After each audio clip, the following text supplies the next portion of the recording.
the world. And today I have my special guest, born on leap day with identical twin brother, builder of a 17-year marketing agency that defies Silicon Valley logic, and defender of the business knowledge. No other than Mr. Joel Miller. Hello, thanks for having me. Welcome, Mr. Joel on Entrepreneurship 101. And can you please introduce more about yourself that I missed? Yeah, so my identical twin brother and I run the Sky Floor, and it's a digital marketing agency. But really, what we do is help our clients solve problems. We help them get to outcomes they want to get to, whether that's that they need more leads, they have maybe a revenue goal, they have a new channel they want to explore, and we help them get there basically by any means we can learn and do well for them. We will take that on and help them get to their goal. Yes, and thank you so much for sharing your knowledge and wisdom to the world, Mr. Joel. Thank you. So today, let's talk about why your marketing agency relationship is toxic and how to fix it now. So I just observed a picture of your twin together, the other one with the beard and the other one is none. Which is one of you up there? The That one I'm with on the the beard? left up there. The So no beard left. for me there. Okay, Yep. Yeah. no beard at all. So let's do this then. The title that our topic for today is toxic. Beyond simple frustration, what is the definitive, tangible sign that a client's agency relationship has crossed from challenging into a genuinely toxic territory? Sure. I mean, I just say if you feel like you have to hunt your agency down to get a reply, Mm, the relationship's already broken and you've become their manager, and that's not what you paid for. So that's a really good sign that the relationship has become toxic. So I think like maybe the number one litmus test is one question: are you excited to get on a call with your agency? And if mm-hmm, the answer is no, or you even have kind of like a hesitation, it's a pretty good sign that things are kind of headed in the wrong direction, probably for you. mm-hmm. You need to change it. Yeah, yeah, That's exactly. Right. I mean, the, yeah, I go ahead. like you hire someone, whatever you're trying to achieve with them, right? Like hopefully they lower your stress and don't add Mm-mm. to it. But if they're becoming the source of stress, then I think like as a vendor, as your agency and you the client, they've failed at the most basic part of their job. They should Mm-mm. be making it easier for you to achieve what you want to, not stressing you out. Mr. Joel, the blame game is often a symptom. How a client distinguishes between their own internal organizational dysfunction, shifting goals, poor Mm. brief, an agency that is truly failing its core responsibilities. That's a great question. I mean, there are plenty of companies that have dysfunction, as you say. It's in fact, because people aren't perfect, Mm-hmm. almost everyone, we all have our dysfunctions, right? And sometimes they come out organizationally. So there's a key distinction to make. You don't want to um, just cut ties with your agency if you're the problem. But I think that there's a few key things to look at. I mean, one thing that comes to mind, I know it's sort of a popular term in the last 5 years, but if they're gaslighting you. so so if you leave your calls with that agency doubting your own memory of what was agreed upon, like it's not just a communication problem if that's a consistent thing. It's becoming a character problem with them. And you don't want to be in that position where you have to be like, I'm pretty sure that this is what we agreed upon, and they're insistent you didn't. And now you're starting to think about things like you have to get them in a gotcha, right? Like maybe I have to record every call, I have to have every call transcribed, which isn't a bad idea anyway. But and then I need to parade out evidence against them again, just a sign things are going south. It's getting toxic. You're not going to be getting the best work from them at that point, and certainly if you're not getting good work, then why are you still with them? I think you're not going to achieve the thing you're looking for. Certainly. Change it totally. So financial toxicity is a huge stressor. What are the red flags in an agency pricing, billing, or scope management that signal a misalignment of Hmm. incentives rather than just a budget disagreement? Right. I mean, I think for me, it's nickel and diming. Like, we're very, we like to forge partnerships and relationships with our clients, and we've seen so many relationships that we've come into where we're taking over for another agency, and every conversation with that last agency, the one we're replacing, turns into an upcharge negotiation, right? Even like if Hmm. they're on a retainer or something. So everything that they talk about, they go, oh, yeah, we can do that, but you know, yeah, it's going to cost you. You're going to have to, you're going to have to pay for that extra. And you're like, well, what are we even buying at this point? Like, is there no flexibility? There's no wiggle room. And I don't like, be the master of scope creep, obviously, as a client. Like, be aware of that. But when you can't shift anything around in order to get like to shift the outcome you're looking for, if you're looking for something new and maybe something else can give, but they're still saying, well, that wasn't in the scope, therefore it's going to be this new invoice with all these line items. I don't know. Hmm. To me, that's just a sign that they probably resent you in some way, and it's going south. You're gonna end up clashing a lot more than you're gonna be on the same team. And you probably want someone who can refine you, but do you want it to be a constant fight and struggle? I don't want that. Mm, definitely. And Mr. Joel, yes man syndrome versus strategic partnership. Many clients say that they want a true partner, but them bristle at the pushback. How does this dynamic create a passive order taking agency that ultimately fails to deliver real value?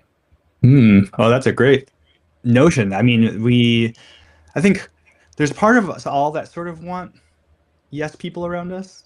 It feels Hmm. good to have people say, right? Well, that's why sometimes agentic AI feels so fun to interact with. It's constantly telling us what a genius we are, and which is fine. But Hmm. in order to get good work, there needs to be some clashing, and we find this uh, like personally, right? Like I think everyone who's listening, who's grown a lot in their career or their lives, has done it through some type of adversity, something that clashed against what they were trying to achieve, and they had to refine and work through it. We don't actually thrive very well as humans if there isn't a little conflict.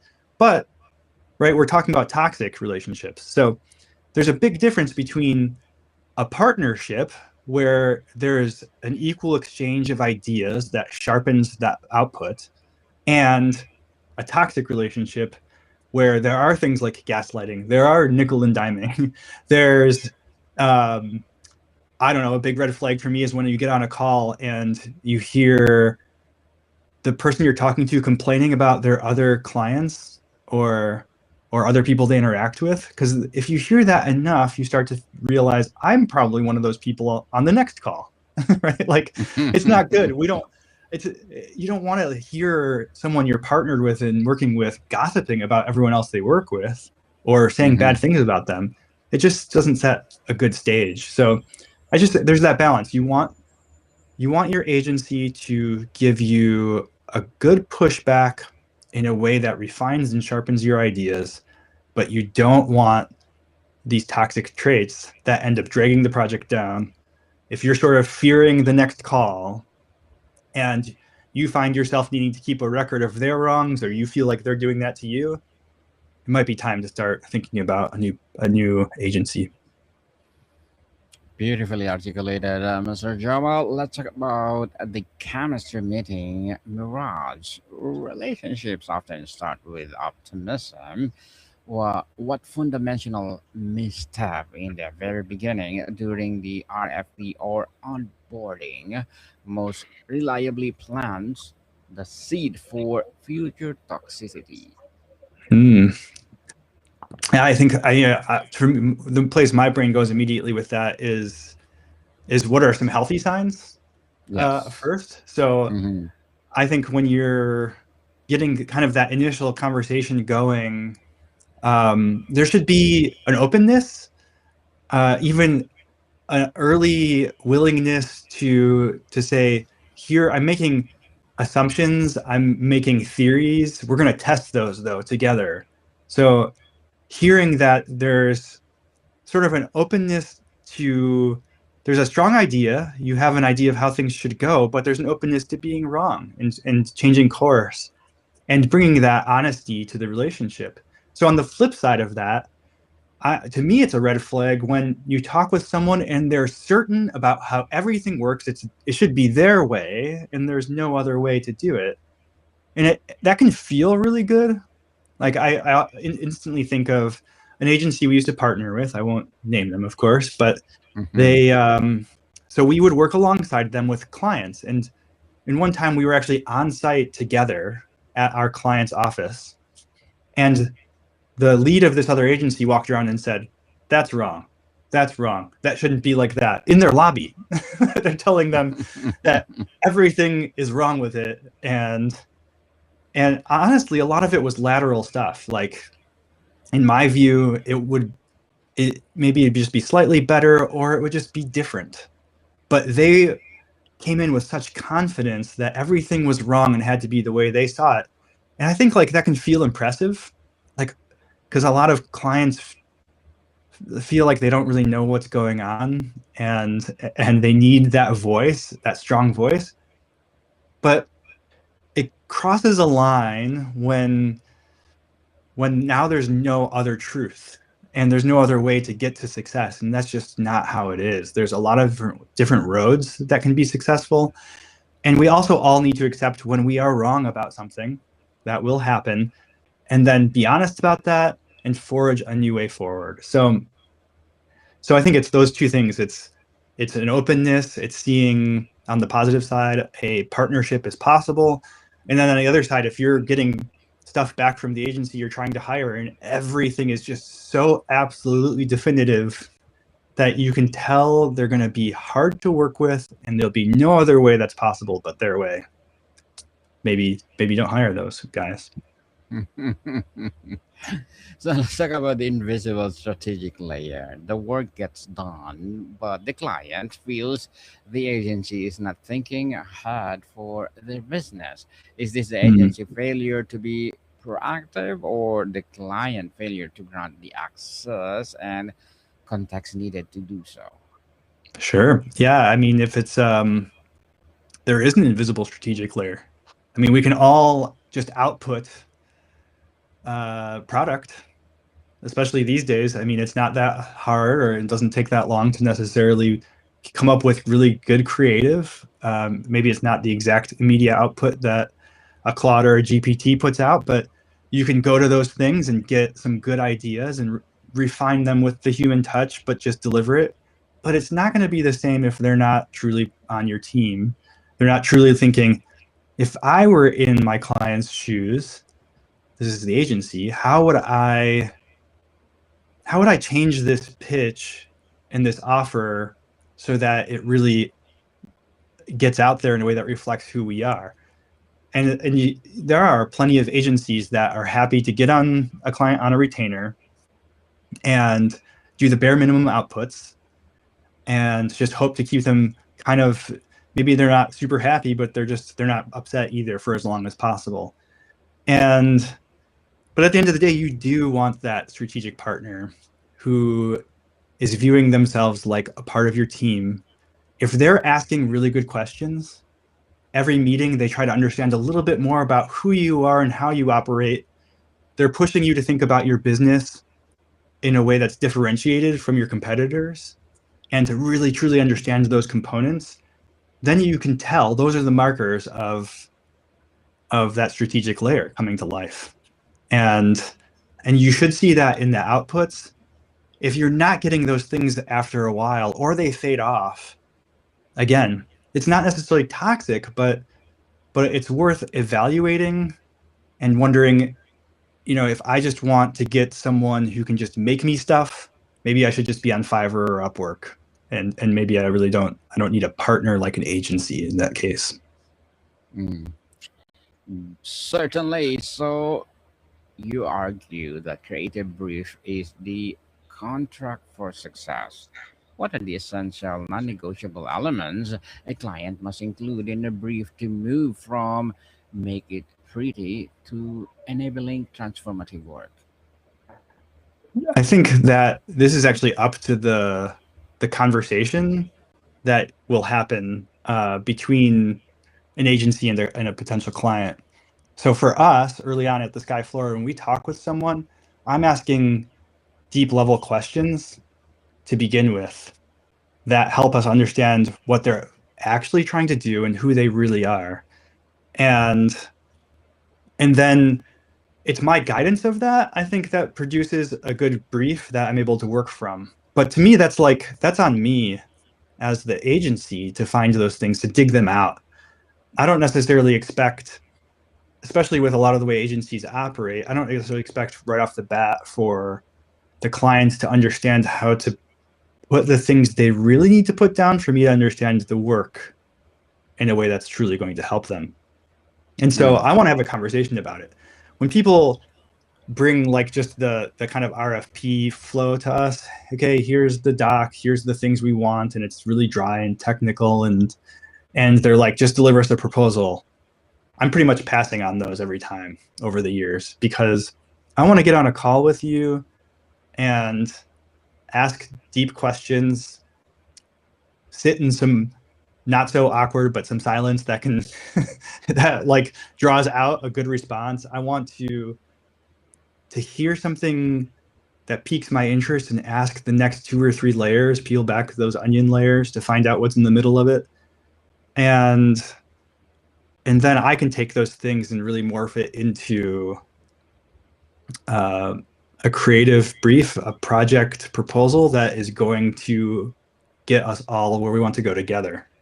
So for me, that's like yes, you're right. The creative brief is important, but it's incumbent on me as the agency to draw out the things I need to make that the best it can be. yes, definitely. What are the questions a client should ask in a pitch meeting to truly vet for a partner's cultural and operational compatibility or compatibility beyond just looking at the real past work? Yeah, I think when you're in those initial meetings and you haven't signed on to anything yet, it makes a lot of sense. Um, well, first off, don't have a checklist, right? Like, Mm-hmm. I don't think just having a checklist of things that like if I just ask these questions and they get the right answers, it's sort of like that first date mentality. I abhor it. I think it's a bad idea for hiring practices. I think it's a bad idea for trying to hire an agency. Um, and so I think that it's more about the philosophy and not a checklist of things. So I think like digging into that is going to be different probably for every agency you're talking with. I also think like it it's finding someone who truly wants to discover your goals before giving you pricing. Like so here's a good one. If you ask in the initial call, how much was this Mm-hmm. going to cost? And they answer right away, to me, that's actually a red flag Mm-hmm. because if you haven't been talking with them long enough, they couldn't possibly understand the value they're providing in a way that gives them accurate pricing. So clients can treat agencies like they're a commodity, but the kind of reverse can happen as well, where it's like now you're seeing that we're just interested in what does this kind of product generally cost, not how is it going to benefit me specifically, how is it going to return on our investment. So So yeah, I think it's just don't come in with a checklist. Ask good questions where the conversation goes. Evaluate the people and everyone who's going to be involved. If an owner is on the call and a project manager, but there's other people below that you might interface with, ask for another call. Meet the rest of the team. Know who you're working with, and then hopefully they wait to give you pricing based on what you actually need, and you can kind of test them out on that if you want. If someone asks me on the first call, how much does this cost? I say, I don't know yet, because I don't know what you need. Yes, certainly. So to wrap up our discussion for today, Mr. Joel, for the marketing director or CMO listening who is in the middle of a toxic relationship and feels stuck, what is the first single action step you will tell them to make on Monday morning to start changing the dynamic? Mm. That is a great question. What can you do Monday morning if you're in a toxic Yes. relationship? I think the first thing is bring it up. You have to be honest. Mhm. So, and that might sound really weird and hard and difficult, but if you come to them and say, here are some things I've noticed about how our relationship is developed. I'd like, maybe you can ask for a reset. And it's up to you. You have to decide how far it's gone, but there might be a chance to kind of move forward from there. But if they, even if they bristle at that, or they come out and start saying, here's the stuff you've done wrong, though. Here's my list of wrongs. So you don't get to say that to me because here's all the things. Then I would say, find an exit. Say, all right, that's fine. I don't think this partnership is going to work out long term. At the end of whatever the period you're in is, we need to talk about moving on. So I think it's just doing it with grace, but being open, honest, and saying, here's the kinds of things I'm looking for, and this isn't happening here anymore. And we need to take next steps, move on. Mm-mm. Move on, people, move on. And thank you for that empowering answer, Mr. Joel. So, can you please invite our listeners to support your business or anything you want to promote on entrepreneurship? Yeah. You can visit us at theskyfloor.com and check it out on our website. We have got a little tool for you. It's theskyfloor.com/website ready. And if you fill that out, you'll get a little PDF that you can take with some insights to any agency, but it'll help you answer some questions that when you're looking for a new website will make the project work better for you. Certainly, people, let's support Mr. Joel Miller, because if you support him, for sure, more and more business like this to rise. So, Mr. Joel, thank you so much for your time. Thanks for having me. More to come, people. See you